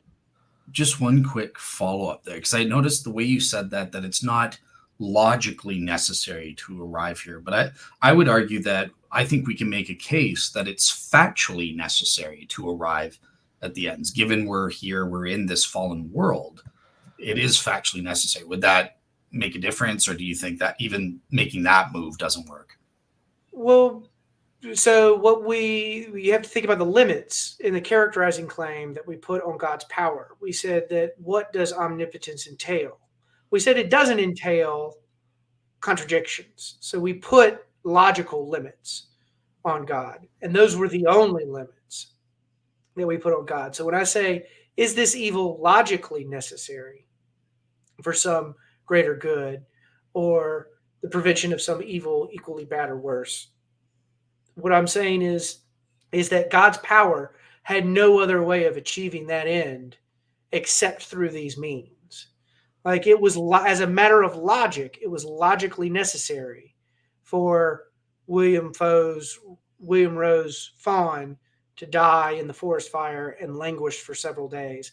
That's logically necessary to achieve whatever the good end that it is that God has. And I think that we can obviously see the implausibility of that, because we're like, well, look, we could obviously achieve all of these really good ends in ways that don't involve a butterfly effect or don't involve the horrendous suffering of this fawn. It doesn't seem like there's any logical limit to God's power that would prevent him from stopping this particular instance of suffering. So that's where I'm getting the logical relation, is because in the characterizing claim, we only limited God's power to logical necessity, not factual necessity. So we might say, well, factually it's the case. Well, God's power is not limited by what's factually the case. God could suspend, say, like the laws of nature, or what are called, nomenological laws, the laws that describe the way the world is. These are things that God's not constrained by. He's not constrained by these contingent facts. Wouldn't Gotcha. he be constrained in a way if the theology of the fallen world and all that is true, and the fact that he created a certain world in which would have this biodiversity? He would be constrained because if he did step in all the time, albeit unless it was necessary for him to step in, wouldn't that change the nature of reality, and we wouldn't have a world really we're living in anyway? We wouldn't have the same reality that we have if he did do all that, and that would kind of like disrupt everything. Do you think that could be a thing there? So, well, it obviously any supposition that we make about God is could have, potential implications, like Right, you're yeah. mentioning. What I would want to take note of and draw our attention to is the idea that we are now adding something to the characterizing claim. We are adding the fall. So Right, if we were okay, able to okay, I see what you're add saying. yeah, if we were able to add the fall on independent grounds, if we were Right. able to say something that was not part of the characterizing claim, like if there was, I know this isn't the case. I'm not Yeah, suggesting that this is absolutely. No, possible. I know what you're talking about. So Yeah. even if we added something like the biodiversity of life and all that, I mean, we're adding more to the characterization claim, and that's not No, kind no, of no, the like, fall. If we add the yeah, fall, because yeah, we have to ask, like, why do we believe in the fall? Like if we're saying yeah, that, like, of course. that's a part of our model here, are we? Is there some experiment that we've done? If is there some observation that we've made to say that like man is in a state of rebellion against God? No, that's something that we get from the theology. Yeah, And so it's something. And again, in the characterizing claim, all we've done is give God an unembodied mind, and we've yeah, increased His power and motivation infinitely. yeah, But now we have to add something else to the model. We have to add this that God created us for the purpose of falling away into a to see the biodiversity that we observe. And He did all of this so that He could send His Son to atone for our yeah, sins and offer us salvation to defeat and that evil would in be a the end. theodicy. We'd end up in a theodicy, right? Yeah, Right. no, yeah, and yeah, I Yeah, mean, this would yeah, be part exactly. of a theodicy. Like Yep, this would be absolutely. something additional that's being added to the model. That in itself is not objectionable if you can give independent grounds for that move. If you can't give independent grounds on that move, you're open to the charge of question begging because what reason do we have to believe that we live in a fallen state? Well, you can't say because Christianity is true because that presupposes God's existence. Well, God's existence is the very thing that the problem of evil is challenging. So we can't make the assumption that we live in a fallen world because the Christian God exists, because that presupposes the thing in question. That All right. that. Oh, go ahead, David. No, go ahead, Dale. Okay, I was gonna say, and I agree with you on the logical stuff versus the factual necessity. That's why I would argue based on metaphysical necessity and that sort of thing. But one thing you just said brings up the question I was trying to ask you originally, and I mucked it up. I didn't ask it right, but it's on the burden of proof, right? So that the way I see it, the atheist, if you're making the claim based on the problem of evil that God doesn't exist, you've got a burden of proof. Why couldn't a Christian submit like as a again that undercutting defeater? Like, well, what if Christian theism is true? What if Islamic theism is true? Or whatever. Like you can submit all these things without taking on a burden of proof. And it's on you then, the one making the claim, to disprove all these things as improbable options and stuff. Yeah. So I think you're quite right that um, the atheist has a burden of justification here. And in fact, his burden of justification is threefold. He has to justify a characterizing claim, he has to justify a link, and he has to justify a datum. And so another question arises, and this is one of the few places where I think that the logical problem of the distinction between logical and evidential arguments from evil becomes useful. Because it's often said about logical arguments from evil that just the mere possibility of some premise that's being appealed to being false is enough to diffuse the problem. And I don't think that's right. I think actually what it is that sets the standard for a successful argument way too high, because there are people who are willing to deny the law of non-contradiction. Like that, if we're just saying that like we can only appeal to premises that everyone will accept, well, there are people willing to deny the law of non-contradiction. So there's no such thing as a premise that all parties can concede. And so to set the standard of evidence that high is just too unreasonably high. So the types of premises that we can appeal to are ones that are reasonable to believe. And so what are premises are reasonable to believe will also depend on people's epistemic positions. So some proposition might be more reasonable for someone to believe at a certain time than someone else. So this idea of reasonable belief gives us that kind of flexibility that we think comes along with the rationality of beliefs, the ways that people's different perspectives and the ways in which their judgment and cognitive faculties are functioning. All of these are just relevant to making these sorts of judgments. So I think that the atheist cannot in any way get away with saying, like, I have no burden of justification here. They can't say that. They have at least that threefold burden of justification. However, I don't think for their argument to go through, for the standard for a successful argument, is that the person putting forward the argument for evil must refute all of the other possible responses to it. The idea is that you want some sort of balance between the antecedent plausibility of the premises and the form in which the argument takes. So obviously we want our arguments to have logically valid forms, but we also want to appeal to premises that largely most people can accept. Like when people look at them, they go, yeah, that's antecedently credible. I can see why someone would find that a reasonable claim to believe. And so arguments are not weapons. These are not things that we should be using to try to refute people or silence people. Or these are tools. These are tools to help us in our journeys. And these problems have significant implications for how our philosophy will adapt to accommodate these problems. So we all have our own worldviews. Those were the beliefs and structures of those systems fit together in very intricate ways. And when we discover tensions or discover new informations, that worldview has to shift. It has to move. Well, the ways in which it moves, the ways in which it shifts will depend on how clearly we've thought about these problems. What are the things that are important to us in our model of God that we're not willing to sacrifice? And what are pieces that we are willing to sacrifice? So to give you an example, like some theists might want to respond to the problem of evil in a way that doesn't undermine their solution to the problem of divine providence or divine foreknowledge and human freedom.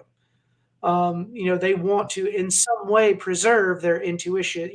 You don't want to solve one problem at the risk of making some other problem bigger. And so I think what these tools really come down to, what are used the most, are for motivating people who are thinking about these questions in serious ways of how they can adjust their models. How can their model worldviews adapt to all of these interesting problems that are raised, not only by the problem of evil, but by other problems, by the problem of divine hiddenness. On the atheist side, like how do you respond to a cosmological argument? How do you respond to a teleological argument? These are arguments that are in the space for us to use to design, do we need to assert that the universe is necessary, or can we say that it's a brute fact? No, it depends on what we think is important in our response to a cosmological argument or a teleological argument. And so that's what I think the real use of these arguments is for, is not, you have a burden of proof, so you have to meet this or it fails. I think that's more of using arguments as weapons. Right.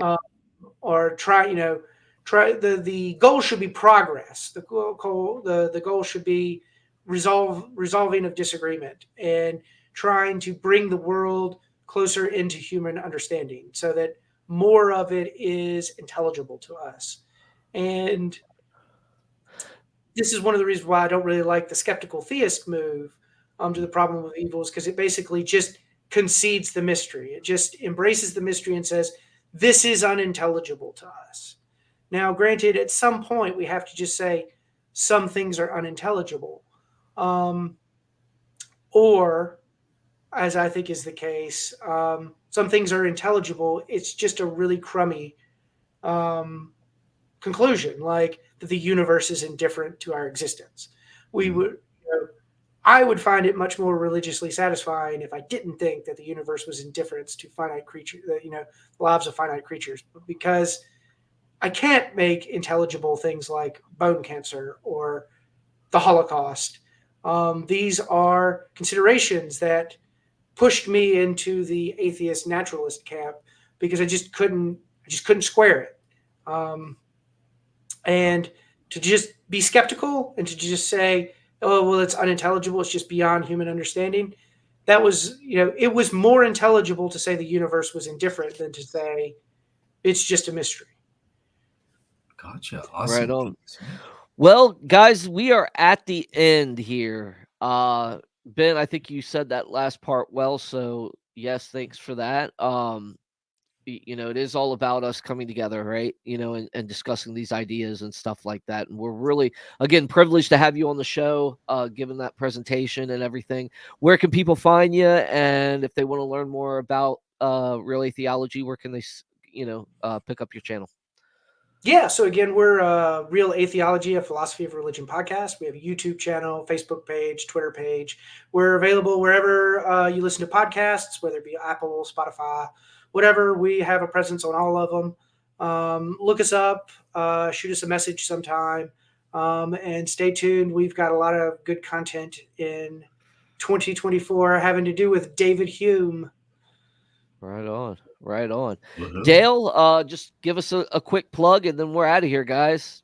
Yeah, cool. So, I'm at Real Seekers on plural with an S on YouTube or Rumble Video and Spotify, all those places. My blog is realseekerministries.wordpress.com, where I post up blogs with sources to the shows that I do. And I guess tomorrow I do have another show, once again on the Shroud with Bob Rucker, who's a nuclear engineer, and Hugh Ferry, who Ben knows because he debated him on the resurrection. Oh, you're muted. I said I'm also a nuclear engineer. It's wild that you just said that. Like, what are the odds? I'm dead serious. Oh my goodness, you and Jordan are both okay. Great. Well, I don't know. You're not into the Shroud, but if you ever do get into it, you should come on and have a discussion with Bob Rucker. So, all right. Right awesome. On. Well, thank you so much for having me on. This was so much fun. It was an honor to get to come on. And absolutely. So the presentation I've given tonight is probably 5 or 6 years old. That has evolved over that time too. So this is a living presentation. Like, as my studies take me deeper and deeper into the problem of evil, this presentation just keeps getting richer and richer. So this was a great opportunity to come and show where my thinking is at these days. Right on. I think is a really important, really interesting problem in the philosophy of religion. Yeah, it's really great. It's one of the reasons I, want to, explore it with my theodicy and stuff like that with my masters and stuff. So, but guys, again, Faith Unaltered will be back here next week. Maybe you'll get more shows because we didn't plan more shows last week, but it happened. So, guys, stay tuned. We got more things coming for you. So, as Tyler would say, God bless. Good night. God bless, and stay like Christ. Right? Peace.